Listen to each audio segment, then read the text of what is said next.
Today's class is on Enterobacteria and coliforms. What are the various general properties of this Enterobacteria or coliforms? These general properties includes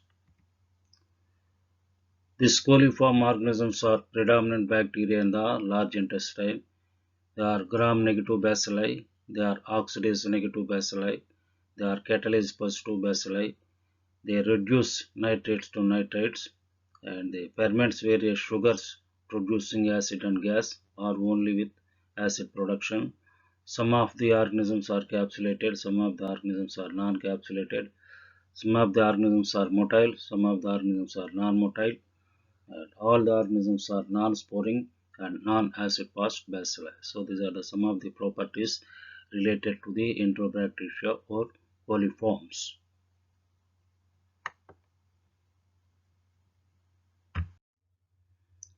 Now to come to the classification of Enterobacteria or coliforms. So the first classification is based on fermentation of lactose. So A is lactose fermenting bacteria. These includes Escherichia coli and Klebsiella. B is late lactose fermenters. This includes Shigella soni, Erwinia and Edwardiella. The C is non-lactose fermenters. These includes Salmonella, Shigella, Proteus.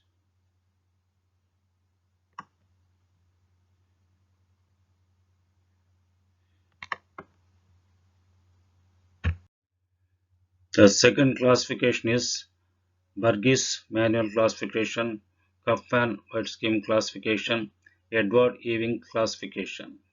In this classification, we have got family groups or tribes. Within each family or tribe, you have got genera. Within the genera, you have got subgenera. Within the subgenera, you have got species. Species are further classified into biotypes, and these biotypes are further classified into serotypes, and these serotypes are further classified into bacteriocin type or colicin type.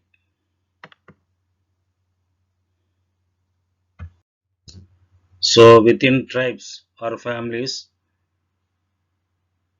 you have got genus. So the first tribe or family is the Enterobacteria. So in this tribe you have got two genus. One genus is the Escherichia and the second genus is the Shigella. And now come to the next tribe is the Edwardiella. In this Edwardiella you have got one genus, that is Edwardiella. And the third tribe, that is Citrobacteria. In this Citrobacteria tribe you have got only one genus, that is Citrobacter. The fourth tribe or family, that is Salmonella. In this Salmonella you have got one genus, that is Salmonella. The fifth tribe or family, that is Klebsiella. In this tribe or family you have got four genus. These includes Klebsiella, Enterobacter, Hafnia and Serratia.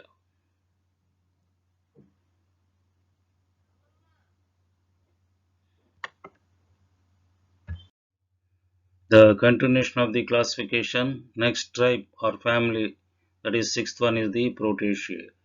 In this Proteaceae, the genus includes Proteus, Marginella and Prudentia. The next tribe or family, that is seventh one, is Erwinia. In this you have got one genus, that is Erwinia. That is the last tribe, that is eighth one, is Yersinia. So in this tribe you have got one genus, that is Yersinia. So this Yersinia bas, you have got important bacilli, that is plague bacilli, which causes the plague, and the causative organism is Yersinia pestis. So this was dealt in the separate topic.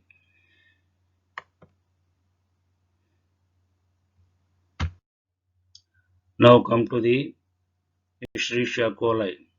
So this Escherichia coli was described by Escherick in 1885. So the previous name for this Escherichia coli is Bacterium coli commune. So in this Escherichia coli, you have got one species. Within this species are subdivided into biotypes and serotypes. And this Escherichia coli are gram negative. Their size is 1 to 3 micrometers into 4 to 7 micrometers. Their arrangement is singles or pairs. Related to the motility of this Escherichia coli, they are motile with peritracheate flagella. Only some are non-motile, and some have got capsule, and they have got fimbria also. No spore formation with Escherichia coli, and these Escherichia coli are present in human and animal gut as a common salts, and these bacilli which are present in the water will suggest the water is polluted. So these Escherichia coli are indicator organisms for water pollution.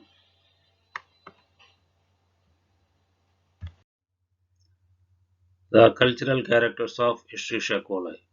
So these are aerobes and facultative anaerobes. They grow ordinary media, and they will show good growth on ordinary media. The colony formation occurs in the form of large grayish white and moist colonies, and smooth to rough variation occurs in repeated subcultures. So many pathogen strains have capsule and polysaccharide, and some are mucoid strains.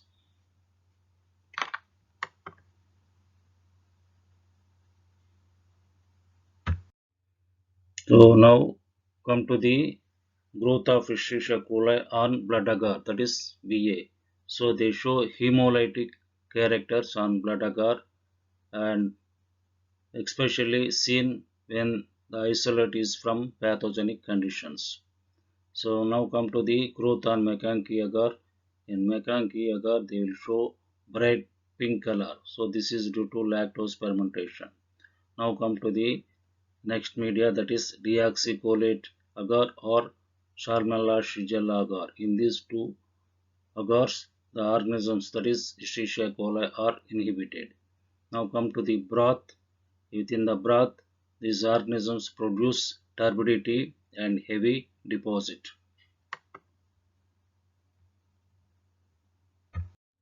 Now come to the biochemical reactions of Escherichia coli. Now related to the fermentations. So this Escherichia coli ferments glucose, lactose, maltose, and many other sugars, and it do not ferment sucrose. Now come to the Imvic reactions. Indol test is positive, MR test is positive, and VP test is negative, citrate test is negative. Imvic reactions, that is plus plus minus minus.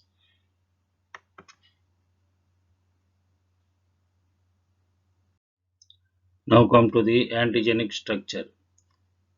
The Escherichia coli possesses somatic O antigen. In this somatic O antigen, we got 170 types.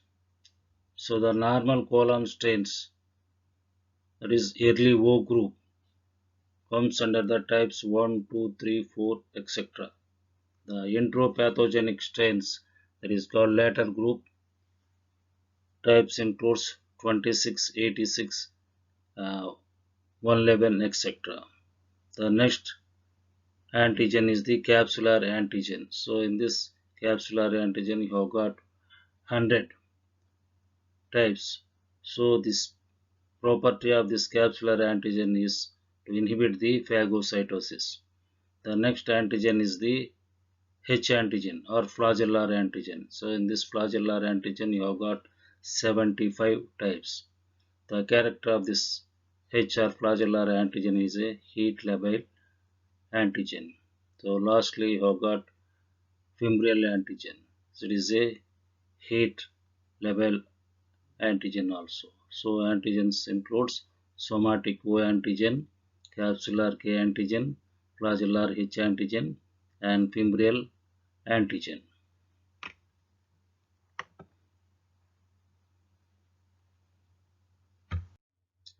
Now come to the virulent factors of the Escherichia coli. So these virulent factors include the surface antigen and toxin. So first one is the surface antigens. So the surface antigens, A is the lipopolysaccharide surface O antigen, B is the fimbrial antigen, C is the capsular K antigen. So these three are the surface antigens. Now come to the next virulent factor, that is fimbrial antigen. The first one is the chromosomal mediated fimbrial antigen, which is present in large numbers. The characters of this chromosomal mediated antigen is it is mannose-sensitive and it is hemagglutination property, and this chromosomal mediated antigens are present in non-pathogenic. And the second, that is plasmid coated fimbrial antigen, that is present in small numbers. The character of this plasmid coated fimbrial antigen, it is a mannose resistant and hemagglutinin. Now come to the third one, that is K18 and K99 or the colonizing factor antigen in ETCE. Now come to the fourth fimbrial antigen, that is P. fimbriae, attaches to the human uroepithelial cells causing the urinary tract infection. The next virulent factors includes the exotoxins. So these exotoxins, one is the hemolysins, another is the enterotoxins. The hemolysins, they are not relevant in pathogenesis. So, but one factor, that is CNF1, that is cytotoxic necrotizing factor, and siderophores are virulent factors in uropathogenic Escherichia coli and are important in biofilm formations. Once this biofilm formation takes place, they are getting resistance to antibiotics. Now come to the next exotoxin is the enterotoxins. So in this enterotoxins, A is the heat labile toxin, B is the heat stable toxin, C is the virotoxin or Shiga-like toxin. So these are the various exotoxins which are responsible for the development of the disease, especially enterotoxins which causes diarrhea. Now come to the first enterotoxin, that is heat labile toxin. So this heat labile toxin was described by D and colleagues in the year 1956. The character of this heat labile toxin is it resembles cholera toxin produced by Vibrio cholera organisms. So detection of this heat labile toxin by rabbit ileal loop method. Now come to the action of heat labile toxin. So how this heat labile toxin will produce diarrhea. So the chemical property of this heat labile toxin is it is a complex polypeptide, and within this toxin you have got YAG2A subunit and 1 and 5B binding subunits. So first what happens, the B binds with GM1 ganglioside receptors on the intestinal epithelial cells. After attachment of B, A get activated. The subunit A is get activated. So after activation of the subunit A, the cyclic AMP is produced. Once this cyclic AMP is produced, it results in the outpouring of water and electrolytes into the gut and thereby diarrhea result.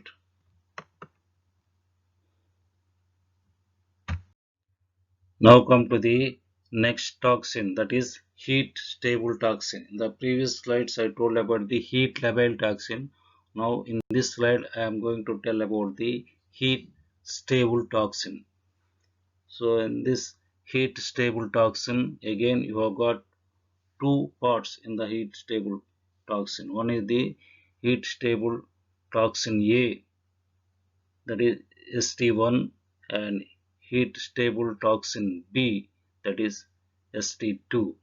So what are the properties of the heat stable toxin A? So heat stable toxin A activates cyclic adenosine monophosphate, and it causes a rapid accumulation of fluid in the intestines of infant mice, and it is methanol soluble. Now come to the characters of the stable toxin B or stable toxin 2. The stable toxin B is not activated by cyclic AMP or cyclic GMP. So it is contrast to the that is stable toxin A. Now come to the next property of the stable toxin B or S2 toxin is it causes fluid accumulation in young piglets, not in mice. So in contrast to the stable toxin A or stable toxin 1. The next property of the stable toxin B or S2 toxin is methanol insoluble. So in contrast to the stable toxin A or ST1 toxin. So these are the properties of stable toxin A and stable toxin B of the heat stable toxin.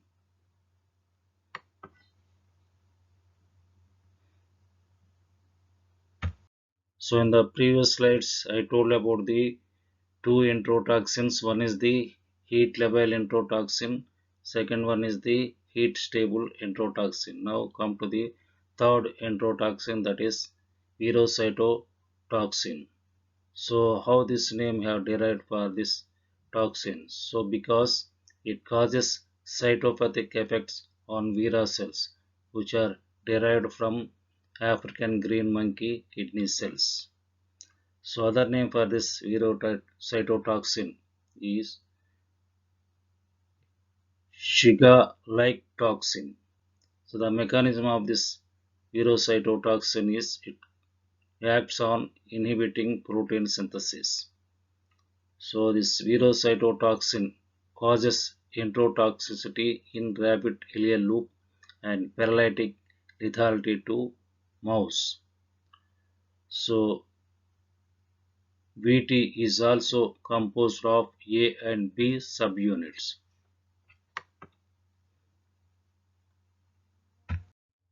So now come to the what are the various clinical infections that are produced by the Escherichia coli. So this includes diarrhea, number one. Number two is the urinary tract infections.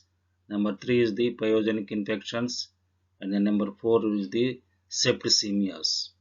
Of all the clinical infections, the diarrhea and urinary tract infections that are produced by this Escherichia coli are more important. The first clinical infection produced by the Escherichia coli is the diarrhea. The causative agents are the diarrheogenic Escherichia coli. These includes first one is the enteropathogenic Escherichia coli. Next one is the enterotoxinic Escherichia coli. Next one is the enteroinvasive Escherichia coli. The next one is the enterohemorrhagic or virotoxic Escherichia coli. And the next one is the enteroaggressive Escherichia coli. And the last one is the diffusely adherent Escherichia coli. So these are the various diarrheogenic Escherichia coli that results diarrhea.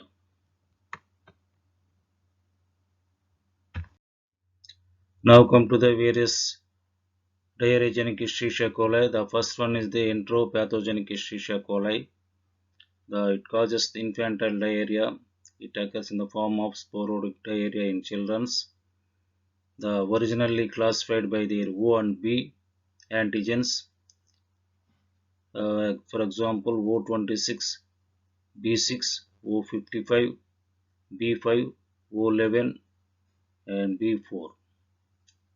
The enteropathogenic Escherichia coli are tested by using monovalent and polyvalent antisera. So this enteropathogen Escherichia coli is also called enteroadhesive Escherichia coli as they attach it to the cup-like projection of microvilli and causes disruption. The second one is the enterotoxinic Escherichia coli. So this occurs in two epidemiological types. First one is the endemic in developing countries, which is present in all age groups and occurs in the form of mild to fatal diarrhea. The second one causes travelers diarrhea and it occurs in persons visiting from developed countries to a endemic area after suffering from disease. The serotypes responsible for this enterotoxin Escherichia coli includes O6, O8, O15, O27, O167. They are the common serotypes.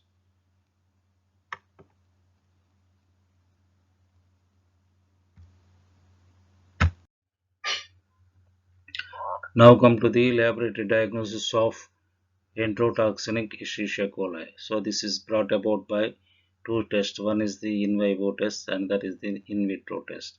So in vivo test, we are doing the ligated rabbit ileal loop test. In this test, in case of labile toxin is present in 18 hours, whereas stable toxin is negative.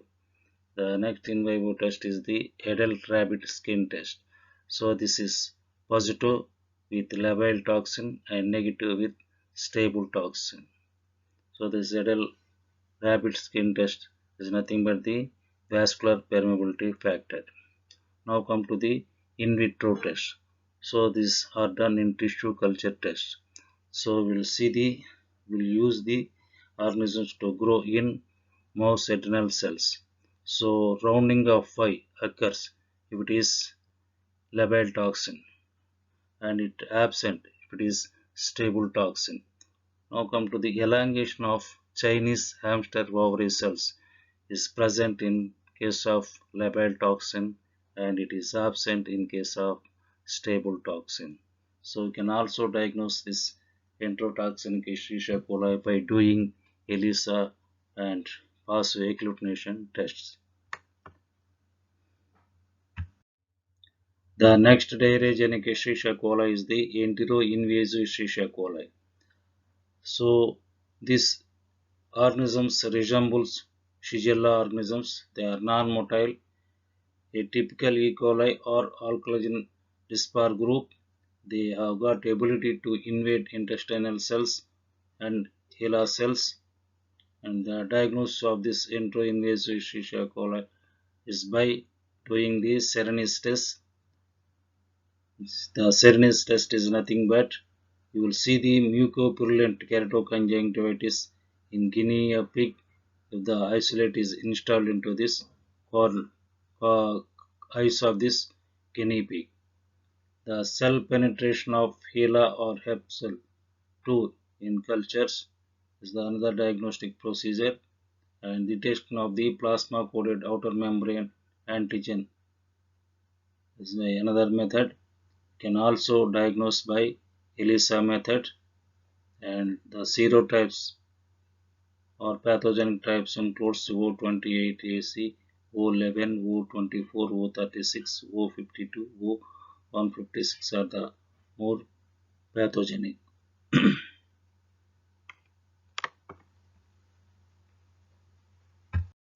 The next diarrheogenic Escherichia coli is the enterohemorrhagic Escherichia coli or virotoxinic Escherichia coli. So it produces distinct toxin that is virotoxin or Shigella-like toxin. So ranges from mild diarrhea to fatal hemorrhagic colitis or hemorrhagic uremic syndrome. So the serotypes includes O157H7. So demonstration of this toxin is by culture or VT detection. So the DNA probe test causing for virotoxin 1 and virotoxin 2 genes.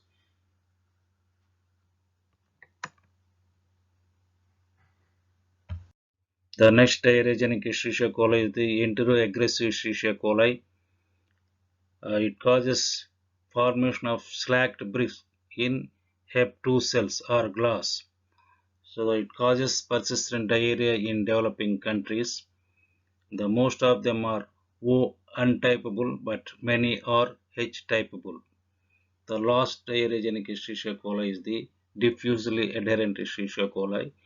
It is less established.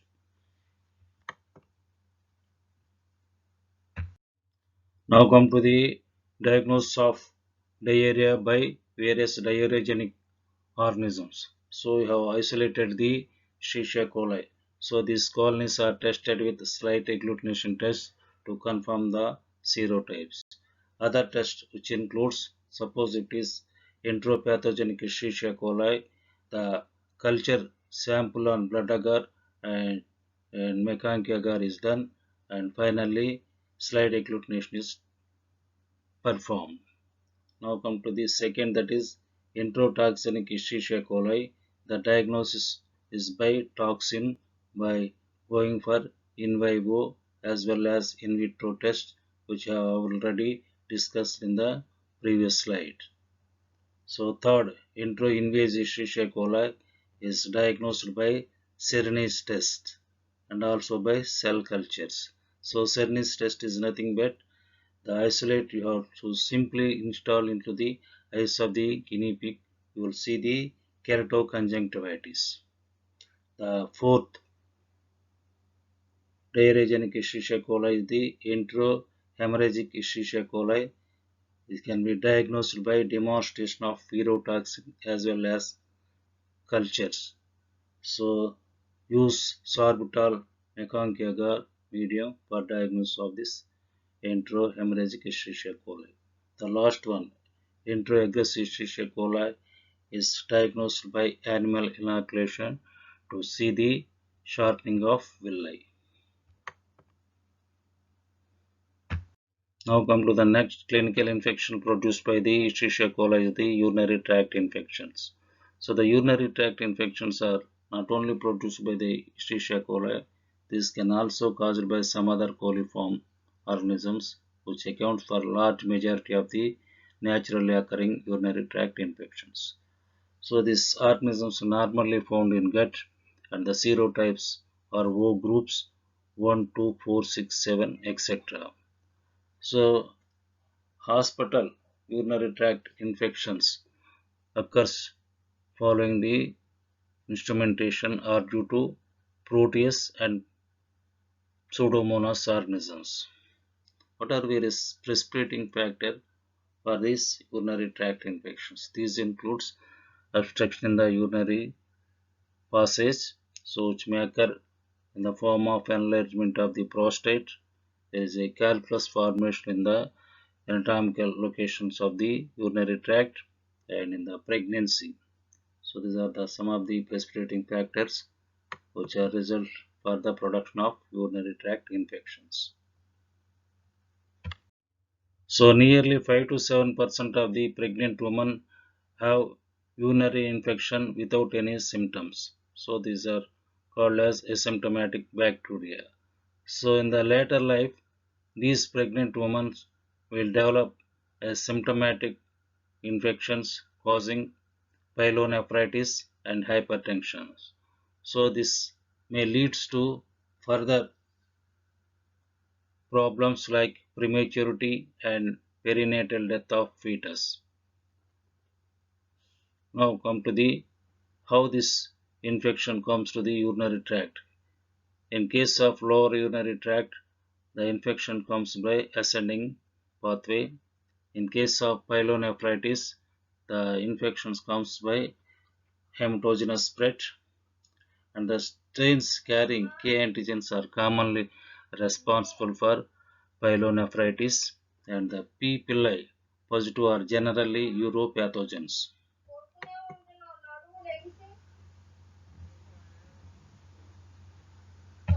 So now come to the laboratory diagnosis of urinary tract infection. So this is done by demonstrating the significant bacteria.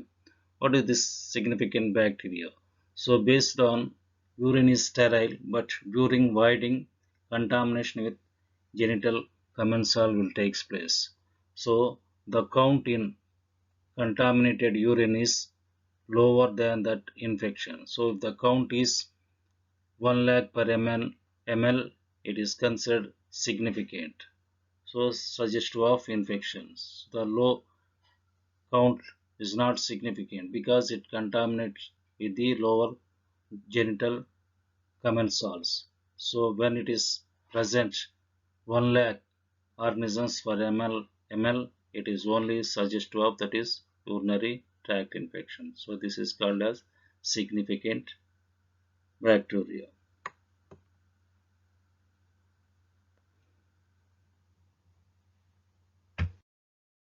So for diagnosis of urinary tract infections, the specimen collection is very important. We have to collect the specimen in clean catched midstream urine sample. So why we have to collect the midstream urine? Because the first part is possible to get contamination with the commensal. So that's why we have to collect the midstream urine.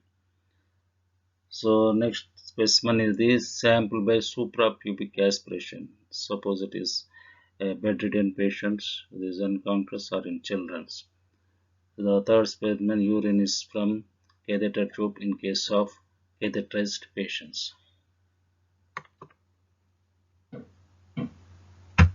So detection of how many amount of bacteria is present in the urine. So this is useful to know whether it is a significant bacteria or not. So this can be done by one is quantitative methods, another is semi-quantitative method. In quantitative method, we'll take a serial tenfold dilution of urine and put it into the pore plate and to allow the organisms to grow in the pore plate method and is counted by using the counter, colony counter. In semi-quantitative methods, which is very widely used method, will take a standard loop and this fixed volume of urine which is inoculated onto the plates and allowed to grow the organisms, and each organisms will give rise to one colony, and finally you have to make a count and give the report whether it is significant or not. Suppose the organisms causing the infection are significant, you will see the significant bacteria more than 10 to the power of 5 cubic field units per ml of urine.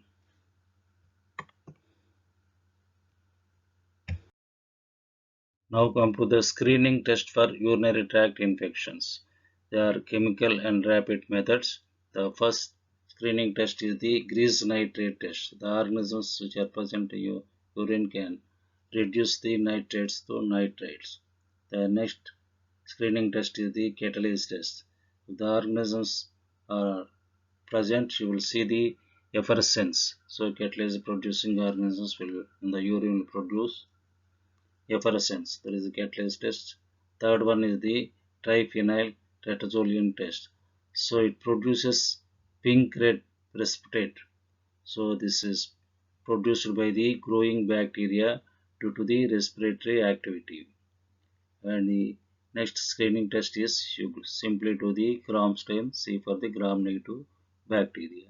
And the last one, the screening test is the deep slide culture method. So in this, you will take a slide having the culture medium, and this slide is dipped into the urine and it is allowed to grow in the incubator. After the growing at incubator, you see for the growth of the organisms on the slide.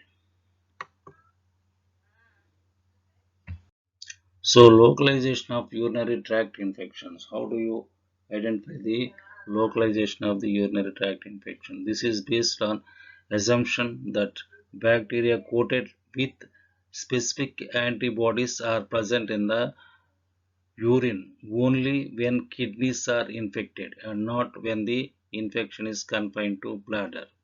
So taking this principle, the antibody coated bacilli can be detected by immunofluorescence using fluorescent tagged anti-human globulin or by staphylococcal coagglutination test.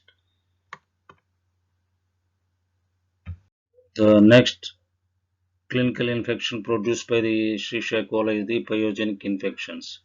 So the pyogenic infections includes the Escherichia coli produces intra-abdominal infections such as peritonitis. So the Escherichia coli can also produce perianal abscesses. The Escherichia coli can also produce neonatal meningitis. The last clinical infection is the septicemia. So the septicemias are the fatal conditions. So it occurs in the form of first septic shock or second in the form of systemic inflammatory response syndrome. So now come to the next bacteria, that is Klebsiella. So this is the member of Enterobacteriaceae family. It is a gram-negative bacilli. The size is 1 to 2 into 0.5 to 1 micrometers in size. It is non-motile capsulated organisms. Capsule is very prominent. So this capsule even can be identified by Gram stain. So the characters of this colonies formed by this Klebsiella includes they forms large dome-shaped mucoid colonies on normal medium, occurs as commensals in intestines and in natural water and soil. This Klebsiella also called as Pyrrholander's bacilli or Bacillus mucosus capsulatum. These are the important pathogen causing the nosocomial infections. Now come to the classification of Klebsiella. The Klebsiella has been classified into different species based on the capsular polysaccharide and the biochemical reactions. So these species includes Klebsiella pneumoniae, Klebsiella ozina, and Klebsiella rhinoscleromatis. The first species, that is Klebsiella pneumonia. The properties of Klebsiella pneumonia includes they forms gas from the glucose, they produce acid from the lactose, the MR negative, VP, citrate urease, melanose and lysine are positive. Now come to the next species, that is Klebsiella ozina. So the gas formation with the glucose is variable and the acid from lactose is also variable. MR test is positive with Klebsiella ozina, whereas MR test is negative with Klebsiella pneumonia, and the VP test is negative in case of Klebsiella ozina, whereas it is positive in case of Klebsiella pneumonia, and the citrate urease, melanate and lysine are variable. Now come to the third species, that is Klebsiella rhinoscleromatis. The characters, it won't forms gas from the glucose, there won't formation of any acid from the lactose, but MR test is positive with Klebsiella rhinoscleromatis and the VP citrate urease tests are negative and the melanate test is positive and lysine test is negative with case of Klebsiella rhinoscleromatosis. So this is the classification of Klebsiella into three species: Klebsiella pneumonia, Klebsiella aeruginosa, and rhinoscleromatis. So based on the capsular polysaccharide and biochemical reactions. Now come to the infections produced by the Klebsiella. So this includes the Klebsiella causes the pneumonia. The serotypes responsible for this pneumonia are the serotype 1, 2, 3. The next infection produced by the Klebsiella is the urinary tract infections. And the next infection produced by the Klebsiella is the pyogenic infections. And next one is the septicemia. And lastly, rarely they may cause diarrheas.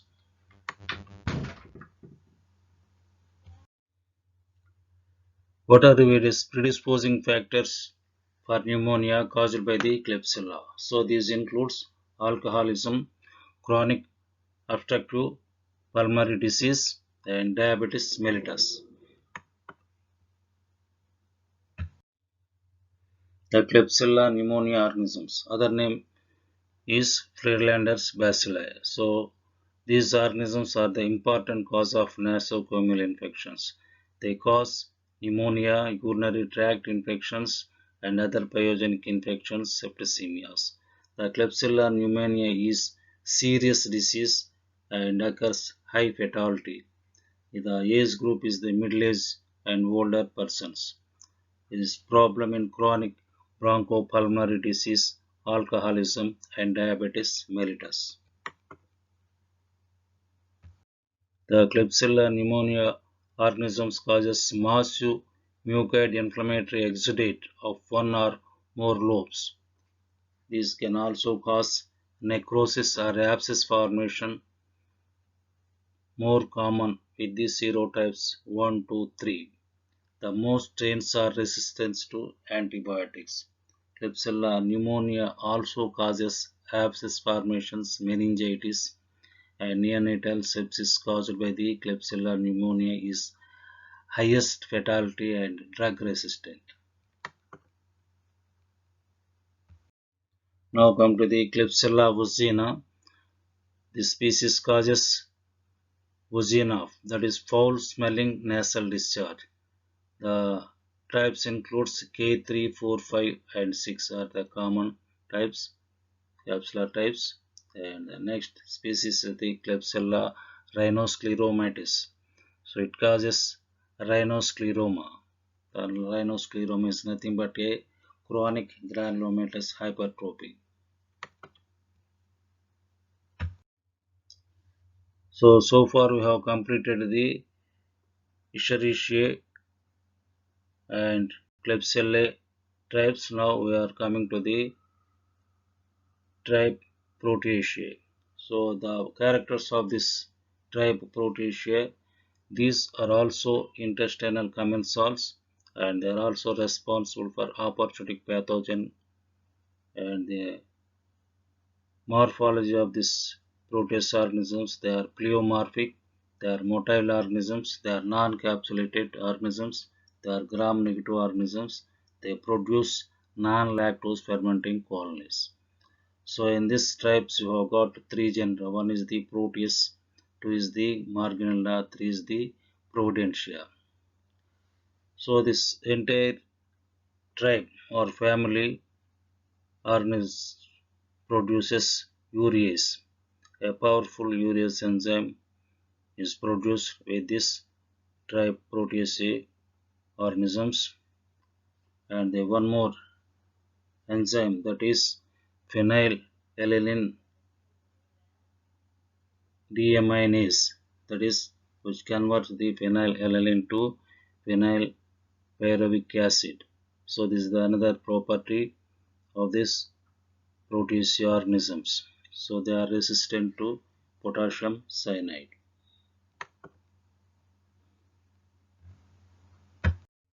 So other proper biochemical properties of this Proteaceae family includes they degrades tyrosine, they are MR positive, VP negative, they do not ferment lactose, dulcitol, malonate, they do not form lysine or arginine decarboxylase. The Proteaceae organisms possess somatic O antigen and flagellar H antigen. So the non-motile strains, that is OX2 and OX19 and OXK, these are the non-motile strains of Proteus, and these strains are used in Weil-Felix reaction to diagnose some of the rickettsial infection.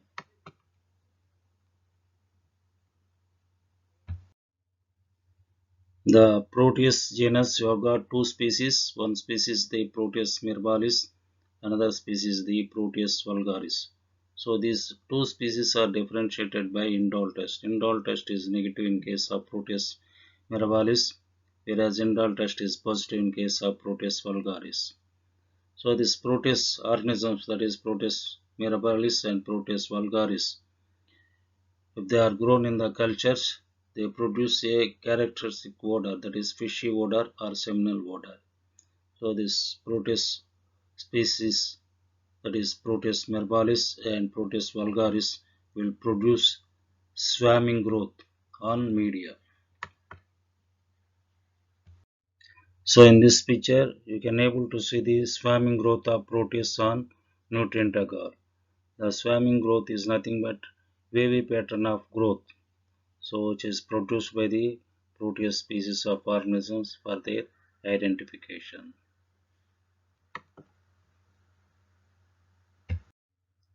So how do you prevent this swarming growth in a medium? So this can be done by one increasing the concentration of agar. That is, you have to use the 6% agar instead of 2% agar.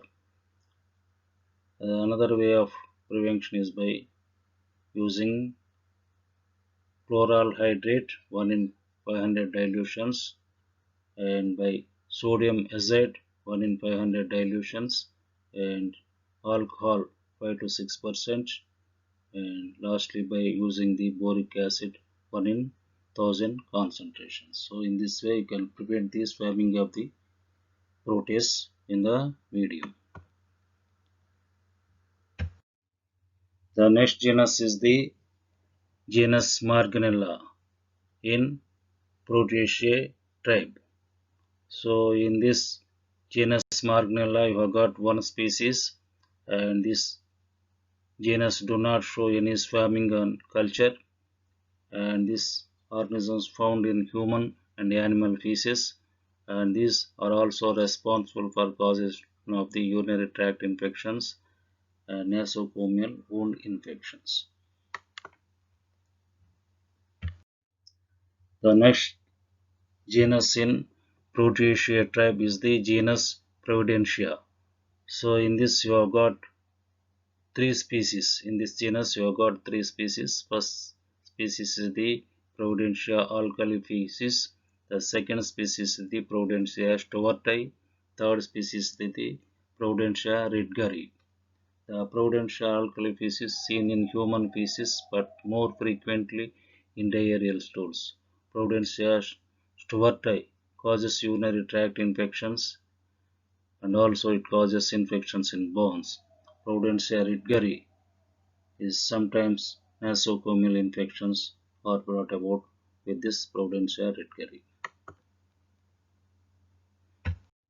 The Proteus bacilli are resistant to many common antibiotics except Morganella species. The Providentias are most resistant when compared to other organisms. Providentia is more resistant. The Providentia stewarti is resistant even to disinfectants, major problem in bones, and it is sensitive to phenol and glutaraldehyde. So amikacin and ciprofloxacin are effective in treatment.